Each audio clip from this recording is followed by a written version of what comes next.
Hey fam, wanted to go a little bit deeper into some of the game week 16 matchups and specifically left or right-handed bats. Because if we go back to all of the matches, there are a lot of game weeks, but only a few of them are actually good matchups. Versus looking at some of the game weeks, it's not too hard to imagine, for example, Texas or Chicago absolutely going off. And so that's why I wanted to at least take a quick look and hone in on some of these.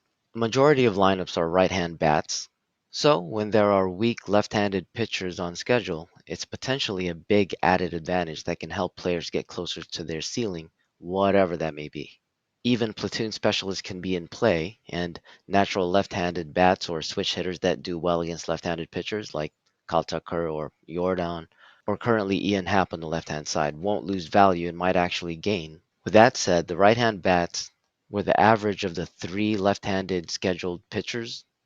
So going to our dashboards, think that alongside other struggling right-hand bats of Seattle, like France or Suarez, can get back on track. So the new second base Caballero became the new second base on time for these recent matchups. And for what it's worth, even with all of the struggles, J-Rod, is still elite in terms of projected total points and 1% off of elite in terms of projected points divided by the games that he's projected to play. And looking at all three of these, typically people will not start them or be hesitant to, but that's actually, in my opinion, especially with a game week like game week 16, one of the better times to target one of these players or stack them because maybe not many looked a week and a half ahead and saw the juicy matchup or listened to some of the prior episodes where we went over that. So looking at the right side, Philly left-hand pitchers have the lowest average, so another player that usually shouldn't be mentioned is Trey Turner, right? But at some point Trey Turner will turn the corner, but unless there's some change with his approach, he's no longer an auto start for me because speed only matters when you get on base. So I personally would rather play Real Muto.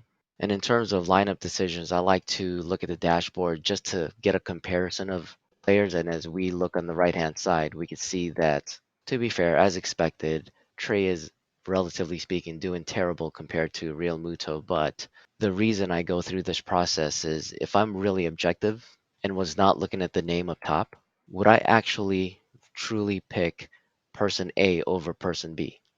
And the answer would be no.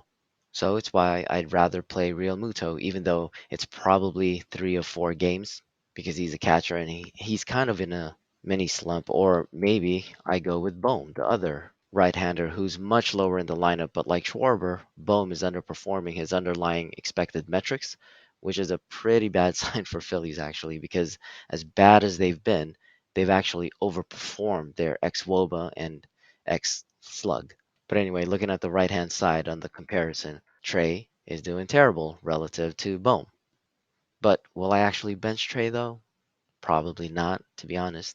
But only because of the 4 games and favorable left-handed pitchers. Without that and confirmation of a specific change, the data does say that we should be cautious, regardless of the brand name. This is where we can see the expected VOBA and the difference. The difference, if it's negative, that means they're underperforming what is expected of them. And as mentioned, aside Schwarber, all of the other main bats are actually overperforming, actually. So going back to our list, looking at Toronto, it's really just one lefty, right? Because you don't want to bet on a McClanahan down day because it's not very likely. And the other 3 matchups are tough, so it's not ideal. But at least it's 4 games with 2 left-handed pitchers for what it's worth. Not worth that much, in my opinion. And looking at Miami, yes, it's in Colorado. And yes, Colorado is an auto start. But looking at our teams page, this is a page where it takes the team's top 9 bats on the blue side or the top 5 starting pitchers on the right hand side. But anyway, we could see that Miami is all the way down in terms of the projected WRC plus. It's the most comprehensive or one of the most comprehensive offensive metrics out there. So it's not an offense that we want to rely on. But will we with these kinds of numbers plus the 2 left-handed weak pitchers? Yes. So Segura and Soler, going back to this view, Segura and Soler are underperforming expected metrics, so they should get rolling.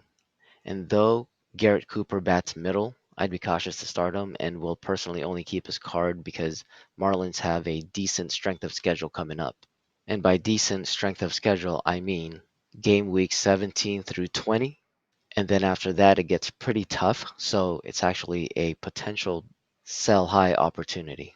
And then going back to our page, we see that Cincy has 3 of 4 left-handed pitchers against a thankfully recently getting better rotation of St. Louis Cardinals, and being that Cincinnati is surprisingly sustaining a decent WRC thus far and decent projected WRC plus.